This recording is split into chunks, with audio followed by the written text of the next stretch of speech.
बिस्मिल्लाहिर्रहमानिर्रहीम। अस्सलाम वालेकुम हाय व्यूअर्स, कैसे हैं आप सब दोस्तों। आज की इस वीडियो में हम आपको जो हमारे थंबनेल पर एक डिज़ाइन शो किया जाता है, आपको जो तस्वीर नुमा एक डिज़ाइन होता है जिसको मौकूफ़ फ़ाइल भी कहा जा सकता है, तो इसको हम कैसे डिज़ाइन करते हैं और इसको हम कैसे बनाते हैं, तो आज की इस वीडियो में हम ये सीखेंगे। तो चलिए शुरू करते हैं।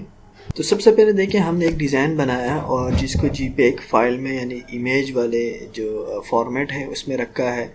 और इसका जो फ्रंट साइज़ है हम यहाँ से इसकी कॉपी करेंगे, सिलेक्शन टूल लेंगे हम अपने ये टूल बार में से, और यहाँ पर देखेंगे इमेज वाली फ़ाइल है। मतलब ये है कि हमने डिज़ाइन बनाया PSD फाइल में, उसको हमने कन्वर्ट कर दिया JPEG में।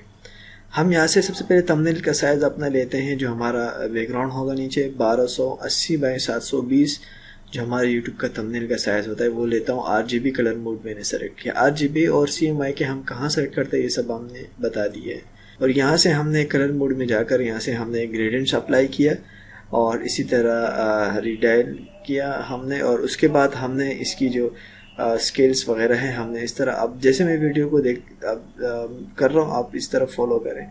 यही वाला फ्रंट हम यहाँ से सिलेक्शन टूल की मदद से कॉपी कर रहे हैं, और कॉपी के लिए हम एडिट वाले ऑप्शन पर क्लिक करेंगे, यहाँ पर कॉपी पर क्लिक करेंगे और शॉर्ट की इसकी Ctrl+C है, और यहाँ पर आकर हम पेस्ट कर लेते हैं। और Ctrl+T से हम इसको रिसाइज यानी छोटा सा कर लेंगे, इसको हम थोड़ा मिनिमाइज़ कर देंगे। और उसके बाद हमने इमेज साइज़ में दोबारा देखा कि भाई हमारा जो थंबनेल का साइज़ है क्या है, वही यहाँ पर अभी तक शो हो रहा है। अब जब इमेज हमने यहाँ पर कॉपी कर लिया है तो मैं यहाँ पर रेक्टेंगल टूल की मदद से मैं यहाँ पर एक शेप अप्लाई करूँगा, यहाँ पर जो ऊपर से बिल्कुल बराबर हो और नीचे से भी बराबर हो, इस तरह का मैं अप्लाई करूँगा। और यहाँ से मैं जाकर फिल कलर को ख़त्म करके यहाँ पर ग्रेडियंट्स अप्लाई करूँगा। ग्रेडियंट्स भी ये वाला देखे सेकंड में जो रखा है उसी को मैं अप्लाई करूँ। उसकी वजह ये है कि इसका एक तरफ ट्रांसपेरेंट है, दूसरी तरफ में वाइट कलर फील है। अब ये जो वाइट कलर फील है मैं इसको सेंटर में लाऊंगा। यहाँ से इसी नोट्स को हम पकड़ के सेंटर में लाएंगे, और जो राइट साइड पे ट्रांसपेरेंट है इसको अल्टर की मदद से हम क्लिक करके लेफ़्ट की तरफ ड्रॉप करेंगे तो इसकी कॉपी बन जाएगी। अल्टर आपने कीबोर्ड से प्रेस करना है और फिर दूसरी तरफ ले जाना है तो इसकी कॉपी बन जाएगी। इसी तरह इसका दूसरा हिस्सा भी हम नीचे की तरफ से जाकर खींचते। तो अब देख रहे हमारा जो हमने रेक्टेंगल अप्लाई किया था उसके ऊपर और दूसरी साइड पे इस तरह का ट्रांसपेरेंट आ गया। हम इसका जो रोटेशन है हमने इसको चेंज कर दिया, बिल्कुल 0 कर दिया, यहाँ पर 0 करके, तो ये इस तरह अलाइनमेंट में आ जाता है। अब हम क्या करेंगे, इसकी जो वाइटनेस है हम इसको मज़ीद कम करेंगे।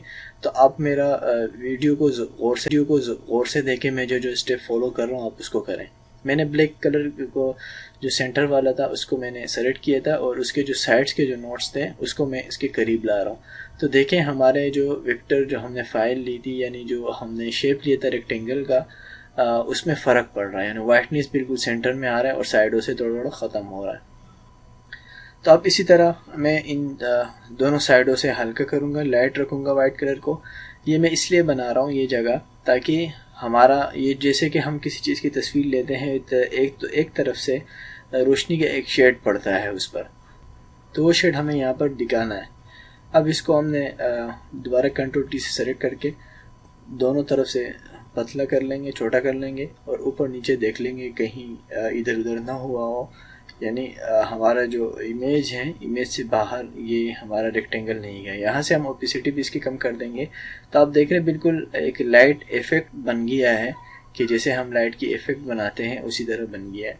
तो इसी तरह आप इस तरह अपना जो ग्रेडियंट्स टूल लेकर और उसी के अंदर आप इसी तरह अपना जो ट्रांसपेरेंट जो ग्रेडियंट्स होता है उसी को लेकर और उसी के अंदर फिर दोनों तरफ से किस तरह ट्रांसपेरेंट करना है वो सब आपने इस वीडियो में और इस ट्यूटोरियल में देखा, जो शायद मैंने बहुत कम ट्यूटोरियल में दिखाया हो।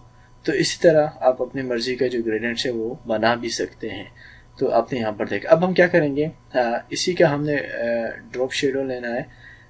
सबसे पहले तो हमने इसका साइज़ देख लिया कि ये कहीं टाइटल से बाहर नहीं जा रहा, अच्छा होगा। तो ये हमने जूम करके देख लिया। उसके बाद हमने इसी इमेज पर क्लिक करना है, और उसके बाद हमने क्या करना है, हाँ यहाँ से एक टूल लेंगे, हम स्मश टूल लेंगे, या शार्प नहीं तो स्मश टूल लेंगे, या ब्लर टूल ले लेंगे। ये ब्लर टूल ले लिया, इसके जो एजेस हैं हम इसके एजेस को ब्लर कर देंगे, यानी थोड़ा सा डीम कर दें कि जो हमें जो थिकनेस या जो इसकी जो डार्क यानी इसकी जो शार्पिंग नज़र आ रही थी, यानी किनारों की जो तेज़ी नज़र आ रही थी, उसको हम बिल्कुल स्मॉच कर देंगे। स्मच टूल कहते भी हैं, ब्लर भी कह सकते हैं, ताकि ये ऐसा लगे कि ये मुड़ा हुआ नज़र आए। क्योंकि अगर ये बिल्कुल तेज़दार नज़र आ रहा होगा तो बिल्कुल हमारा सफ़े का जो मुड़ा हुआ हिस्सा होता है, जहाँ पिन लगा होता है, उस जैसा नज़र नहीं आता। अब मैंने क्या किया, उसी इमेज पर राइट लेयर पिलर में क्लिक करके यहाँ पर हम ड्रॉप शेडो हमने ले लिया। ड्रॉप शेडो पर हमने क्लिक करके एक ब्लैक ड्रॉप शेडो अप्लाई करें, तो ये यहाँ पर इसका एक शेडो सा बन गया। तो ये बिल्कुल हमारी जो इमेजेस है उसी की। अब हम क्या करेंगे, इमेजेस के साइज़ पर आ गया। अब हम ट्रांसपेरेंट पर हमने सिलेक्शन टूल ली, जिसका हम शॉर्ट की कंट्रोल टी है। अब हम क्या करेंगे, यहाँ से हमने वर्क का टूल लेकर और अपने माउस से हम अपने हिसाब से थोड़ा सा टेढ़ा वेढ़ा कर लेंगे। यानी जैसे हम किसी चीज़ की तस्वीर लेते हैं, बिल्कुल परफेक्ट तो सीधा नहीं आता ना, तो हम उसी इफेक्ट को यहाँ पर वर्क टूल की मदद से बना रहे हैं। उसके बाद मैंने दोबारा यहाँ पर स्मच टूल लिया और साइज़ छोटा करके इसी का ये वाला किनारा भी हम नीचे की तरफ खींच कर और थोड़ा सा गोल कर देंगे, ताकि ऐसा लगे कि ये वाला हिस्सा मुड़ा हुआ है। तो इस वजह से ये वाले हिस्से को हमने नीचे की तरफ स्मच टूल की मदद से हमने नीचे कर दिया, और या ब्लर टूल की मदद से भी आप कर सकते थे, लेकिन ये जो स्मच टूल है ये बहुत ज़्यादा बेस्ट है। और यहाँ से हमने ब्लर टूल नीचे भी अप्लाई कर दिया और इसके किनारे जो तेज़ी थी हमने उसको ख़त्म कर दिया। अब हम आपको दिखा दें, अब हमने कंट्रोल टी प्रेस करना है और इसको थोड़ा सा मज़ीद टेढ़ा करना होगा, लेकिन यहाँ पर एक गलती आएगी, तो आप देख लें। तो इसलिए मैंने आपके सामने इस वीडियो में उसको कट नहीं किया, आपके सामने शेयर इसलिए करो ताकि आपके सामने तो आप कैसे सोल्व करें। देखिए मैंने जो दोनों को ग्रुप कर दिया, जो हमने रेक्टेंगल लिया था, और देखें मैं रोटेट कर रहा हूँ साइड से। जैसे मैंने रोटेट करके क्लिक कर दिया तो जो हमारा रेक्टेंगल था जिसमें हमने जो ग्रेडियंट्स अप्लाई किए थे वाइट वाले, जो हमारा लाइट इफेक्ट था वो भी ख़राब हो रहा था। तो मैंने क्या कर दिया कि उस लाइट इफेक्ट को मैंने ग्रुप में कन्वर्ट कर दिया। ग्रुप के बाद फिर आपने कीबोर्ड से कंट्रोल ई प्रेस किया, यानी मर्ज लेयर कर दिया, लेयर को मर्ज कर दिया। तो अब देखें वो लेयर मर्ज होने के बाद वो ख़राब नहीं हो रहा। तो ये इसी वीडियो को देखकर आप फॉलो कर सकते हैं कि मैंने किस तरह स्टेप्स है इस ट्रिक को मैंने कैसे फॉलो किया और कैसे मैंने इसको मैनेज कर दिया कि पहले हमसे ख़राब हो रहा था, अब दोबारा जब मैंने लेयर मर्ज किए तो अब कोई मसला ही नहीं आ रहा। तो देखें, उम्मीद करते हैं कि दोस्तों आपको ये समझ आ गया होगा कि हम इस तरह का टाइटल की जो बुक कवर की जो हम तस्वीर नुमा डिज़ाइन बनाते हैं, हम शो कराते हैं कि ये किताब छपने के बाद ऐसे दिखाई देगी, तो ये कैसे हम बनाते हैं। तो ये आपने देख लिया। तो उम्मीद करते हैं कि दोस्तों आज की ट्यूटोरियल आपको पसंद आई होगी। अगर पसंद आई हो तो प्लीज़ लाइक करें और वीडियो को शेयर करें और चैनल को ज़रूर सब्सक्राइब करें। Thank you for watching. Allah ने